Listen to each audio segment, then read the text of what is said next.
All right, so moving on to Nativeland 2. Nativeland 2 came out in August of 2015, so a year and a few months after Nativeland 1.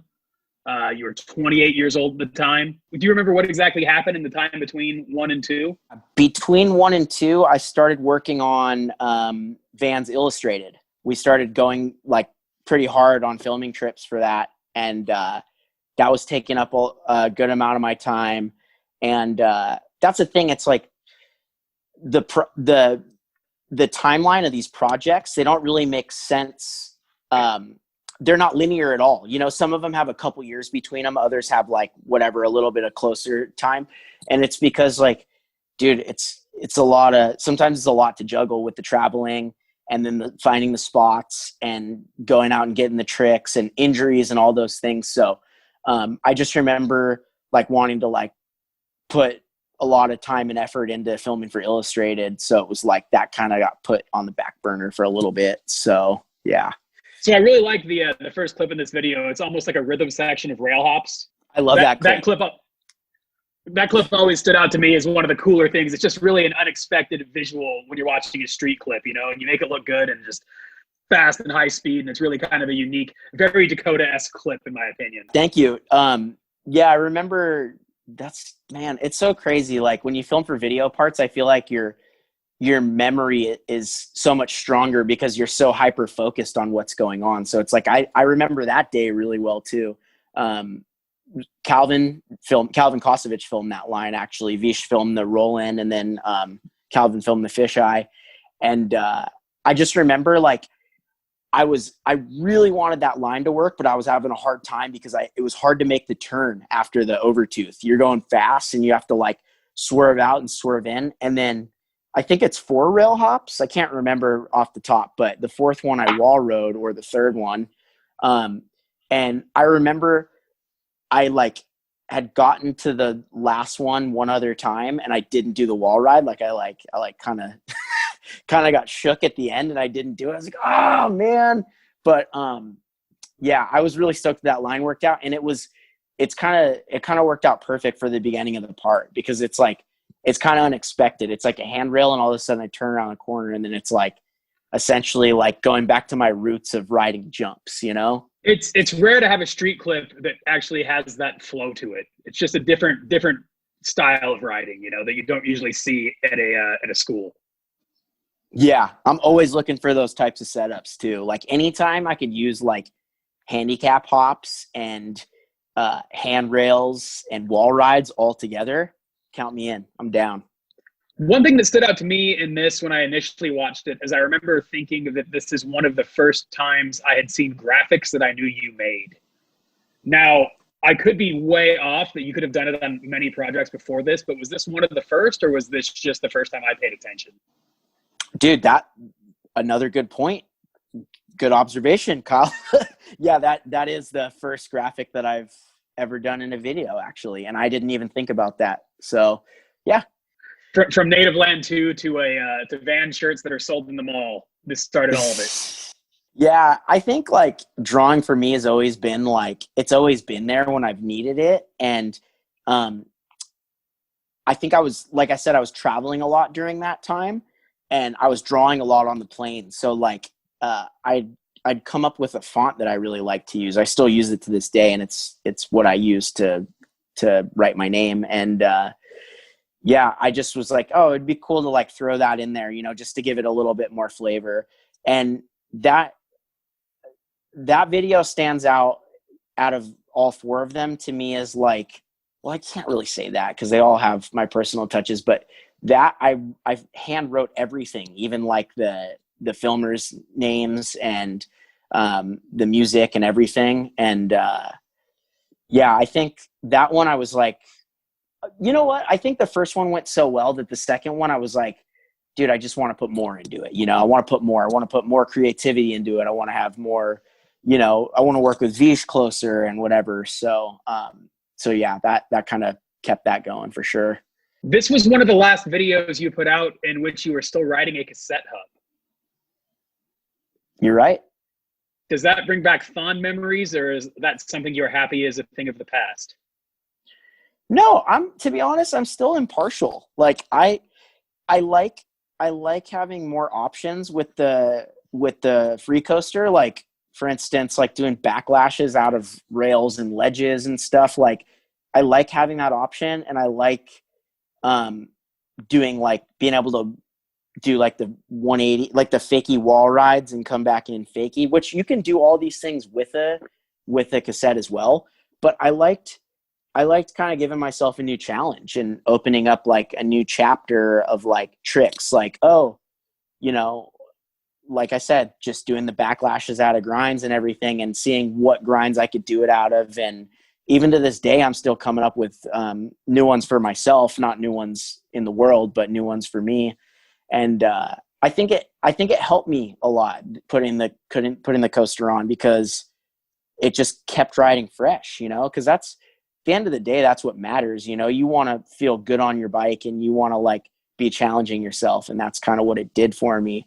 But the funny thing is, some of the clips in Nativeland 2, I was actually riding a coaster, because I had it on for a few months, and then I ended up taking it off, and I ended up refilming one of the lines because I didn't like the coaster rollback, and I had to go back and redo it with a cassette. So it's funny. Insider info right there.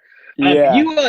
You let something slip to me a little bit earlier that Nativeland 2 is actually the only Nativeland video that features some clips that were not actually in Southern California. That's correct. So that time, during that time, like I said, I was really busy filming for the Vans video, and I also had dislocated my shoulder really bad, like when I was filming with Vish actually for this. And so the filming kind of got cut short, because we already coordinated when it was going to come out, and unfortunately I wasn't able to film anymore for it. So we had some other footage that we had filmed for another project, and it happened to be in Las Vegas, a couple tricks in Las Vegas and one in Barstow, which is still technically California, but it's a little bit deeper. It's a little out of my realm of places that I normally film at. And we just kind of realized, like, you know what, like, we want this video, we want it to be the best it can be. And if that means having to put a couple tricks from another state, which is still only 3.5, 4 hours away from here, like, it's just going to have to happen, you know, whatever. And it was never meant to be a secret or anything, but like, then I realized, like, people didn't know it, you know, it was never actually talked about until recently. But yeah, actually another funny thing about the shoulder injury was one of the clips that I had in that part. It was like a wall ride to fast plant on a bank to wall. We ended up, we needed, we needed a little bit more B-roll. So while like a month after my shoulder was wrecked, we filmed, I put the same clothes on that I was wearing in the clip, and went back and filmed a roll-in for it to take up a little bit more time in that video. So that's like one of the only times that I had to go out of my way to go back to film filler for a part. But, you know, you gotta, you know, it's all because of that injury. I'd never do it for any other reason. So moving forward to a couple clips from Nativeland 2 that you said stood out to you. The first one is kind of a cool circular spot with some banked ledges in it. And you hop up 2 stairs, you do a manual to manual to manual to nose manual, then bar spin off. What do you remember about this clip? I remember like rolling up on that spot and being like so intrigued by it, because it's like I've never seen anything like that. And I was like, dude, this thing is freaking crazy. And I had never seen any footage from it. And then I soon realized why. It's really hard to freaking ride. Like, it was really hard to figure out. Like, even just hopping up the stairs and hopping on it and hopping all the gaps, it's like really funky, you know? So I started like just like hopping up and feeling whatever I could out on it, because I'm like, sometimes the spot is so cool looking that like you just need to get a trick on it. You're just like, dude, I have to do something here. Like, the spot is too cool. It's too good looking. So I kind of forced myself to figure something out there. And I remember that being really, really hard, because I would get into the nose and my back end would like swing sometimes, and I'd like kind of land in the stairs. So I kind of had to I had to swing it back in and then land, and then the stairs were right there. And I don't normally dude, bar spins aren't that easy for me. I'm going to be honest with you guys. It's a hard trick for me. So I don't know how it all worked out, but the one I landed the way I wanted to, I was like, bar spin, and I just threw it. And then I think back, I'm like, dude, I could have blown that clip right there if I landed the manual nose and then went to do the bar spin and I didn't throw it, or I missed my hands. I would have blown that clip. So it's it was such a gamble to do that. But I was just so fired up that I landed it that I just threw it. It was a victory bar spin. So I usually don't like the bonus bar spin at the end of a clip where it's you didn't need to do that, but this really works for the spot and the symmetry, the bar spin at the end of this one. Yeah, and I'm the same way, because I've landed tricks before and bar spun off a curb after, and I'm you have to cut that. I don't like the way that looks. But I think for that spot it made sense because it was quick enough, and it was a little bit more than a curb, even though it was only a 2-stair. So right after you do the this manual to nose manual line, there is a clip where you do essentially a pocket wall ride, but there's a gap. So you do wall ride, gap, 90-degree wall ride, and then nose manual off the curb. What do you remember about this? So that is actually at my preschool, or where I went to pre-kindergarten in Huntington. Randomly, and I hadn't been through that neighborhood in a long time prior to going there to investigate, and I saw it. I was oh, it's really cool, good pocket wall setup, and it had the pad after. And at that time, and still to this day, people do pocket walls for sure, but there's so much progression that still needs to happen with them, and they really, I guess they really jump out at me. Whenever I see pocket walls, I'm like, dude, I want to figure out a new way to ride it or a new trick for it or whatever. And I remember seeing that and being like, dude, I've never seen anyone do a pocket wall ride and land in a nose. You see pocket wall rides and you see wall ride nose, but I've never seen the combination of the two. So that was pretty early on in filming for that one. And I actually had a free coaster on when I filmed that one too. So, but yeah, it was one of those things where that kind of opened up a whole new chapter of riding for me with the pocket wall stuff, because I had done them before, but I had never done variations of them. Since then, it's made me figure out doing pocket wall to the alley-oop 180, and then double pocket wall, and a couple other things. But I just think that I don't know, that clip really stands out to me because it opened a chapter for me that I still feel like I'm deep in right now, that I want to keep progressing in. There's still things to be done. So I know I've said it before, but I do like how Dakota-esque of a clip this is. This is a very Dakota clip. Yeah, thank you. I think it kind of embodies all the things that I love about riding, and that's setups, wall rides, nose manuals. It's pretty much me as a bike trick. One thing I like about this clip, it comes right after the nose manual clip we just talked about.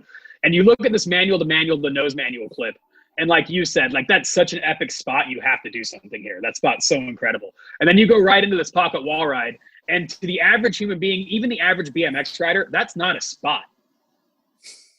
Does that make sense? That's not a spot. Oh, dude.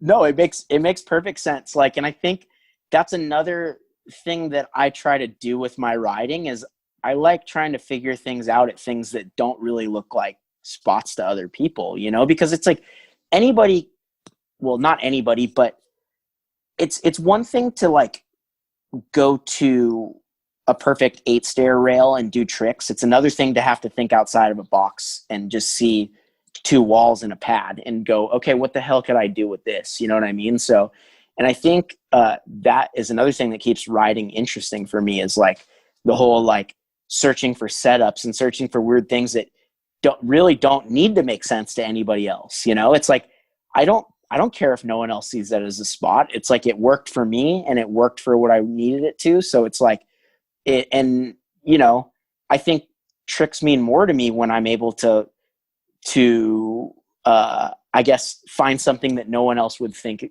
to ride and get something there, you know? So it kind of reminds me of a cooking show where they give the contestants random ingredients and have them make something cool. It's kind of like, here's a wall and a gap and a curb cut. Figure this out, you know? And oh, dude, what's that show called? It's not Iron. What's the one where they literally give all those crazy ingredients and then they have to like come up with like a souffle somehow out of like some canned salmon. I don't know. Anyways, Iron Chef or something. Yeah, or Master Chef. I don't know. But either way, it reminds me of that where you're like, no, and then you come through with a delicacy like this clip. So you've definitely made that one work for us. Thank you. So the ender in Nativeland 2 is a wall ride to 180 drop over a pretty big rail. Do you remember much about this? Yeah, that was like early in the day. I think that spot sometimes becomes a bus later in the day. And I remember me and Vish were going to LA to meet up with like Andrew Cast and I think Ty Morrow and a couple other dudes that day. And I remember I'd been to that spot years prior, but I never looked at that setup.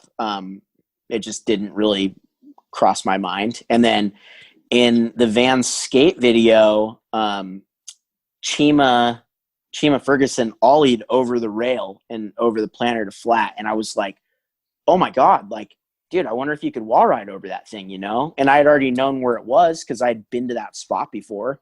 And so we went one morning and ended up like, you know, doing the wall ride, and it worked out pretty easy. So like, oh, I'll try the 180, you know?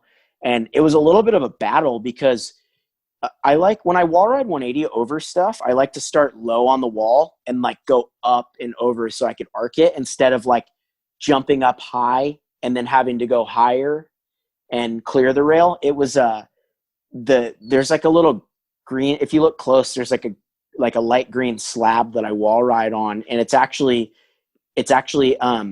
sticks out of the wall a little bit. So if you don't wall ride high enough, you hit the corner of it, and then you know, you're essentially casing a wall with a 10-foot drop in a rail, which I did. I'd cased it a few times. And one of the times I did the wall 180 and I caught my front wheel on the ledge at the bottom too, and like managed to like save it. I didn't get too wrecked. Like I think I fell on my back a little bit, but like didn't hit my head or anything. So that was good. But yeah. And that was, I was really stoked on that trick for sure, but that wasn't,